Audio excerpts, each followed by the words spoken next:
Merci Madame la maire. Alors je profite pour ma part de cette délibération que nous allons voter pour évoquer avec vous une activité de loisir abordée lors de notre conseil municipal d'avril dernier. Je veux ici parler de la pratique de la pêche qui occupe de nombreux jeunes rennais le mercredi après-midi, le week-end et pendant les vacances scolaires. En effet, la Fédération de pêche d'Ille-et-Vilaine propose de nombreuses animations à disposition des écoles et des centres de loisirs. Elle effectue au quotidien un travail formidable en permettant à des jeunes issus de tous les milieux sociaux de se retrouver ensemble pour découvrir une pratique que deviendra peut-être un jour une passion.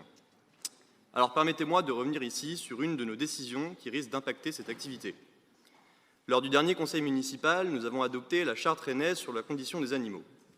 Notre groupe a voté pour, afin de ne pas entraver l'ensemble du texte qui, dans sa généralité, nous convient. Mais une disposition nous pose problème car elle ostracise volontairement la pratique de la pêche. En effet, l'engagement 22 prévoit notamment d'informer sur les risques, nuisances et conséquences de la pêche. Ce dénigrement gratuit ne repose que sur des inepties idéologiques, en dépit de toute considération véritablement écologique, car ce sont bien les pêcheurs qui protègent la biodiversité et le vivant au quotidien, à travers de nombreuses missions de gestion et de protection des milieux et des espèces aquatiques. Ce sont eux qui permettent bien souvent d'alerter sur le niveau de pollution dans les cours d'eau. La charte suggère également de prendre position contre les méthodes de pêche dites mutilantes, telles que l'ardillon et le vif. Là encore, vous faites fausse route. Si ces techniques sont parfois interdites dans certains cours d'eau pour des raisons spécifiques liées à la composition de quelques sites particuliers, elles n'ont pour autant rien de mutilante. La pêche au vif est en réalité une technique qui consiste à utiliser des poissons, la plupart du temps des gardons, en guise d'appât, mais il faut rappeler qu'il s'agit d'espèces non menacées, situées en bas de la chaîne alimentaire et qui ont de toute façon vocation à être chassées par des carnassiers dans leur habitat naturel. La Commission européenne a par ailleurs refusé de l'interdire il y a quelques mois. Quant à la pêche à hameçon avec ardillon, si la réglementation est là aussi nécessaire dans certaines rivières ou étangs, elle ne demeure pas nuisible par principe. Ces techniques font partie de nos traditions françaises et heureusement, leur interdiction ne relève pas de la compétence de la ville. Par ailleurs, l'interdiction de certaines pratiques de pêche ne serait en réalité que la première étape vers une interdiction générale de la pêche.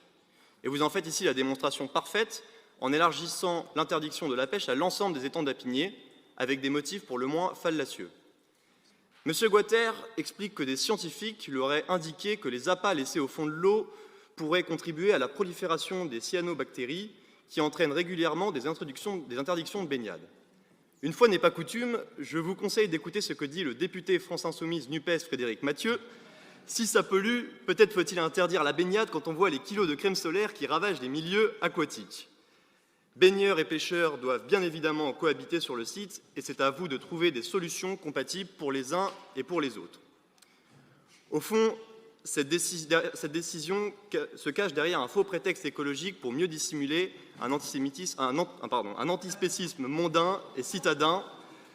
Pour rappel, on compte 1,5 million de pêcheurs en France, dont 21 000 en Ille-et-Vilaine et environ 4 000 à Rennes. Je ne pense pas que qualifier leur passion de nuisible fasse avancer la cause écologique d'une quelconque manière.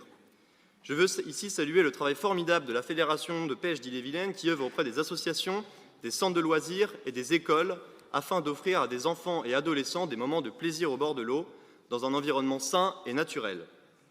Les conséquences de l'exécution de cette décision contribueraient à entraver cette activité, mais il n'est jamais trop tard pour reconnaître que l'on a fait une erreur et pour tenter de la réparer. Ainsi, nous vous encourageons à accepter un dialogue ouvert et constructif avec la Fédération et à réviser la charte sur ce point précis. Je ne doute pas que vous prendrez en compte cette considération qui demeure partagée par des milliers de Rennais. Je vous remercie.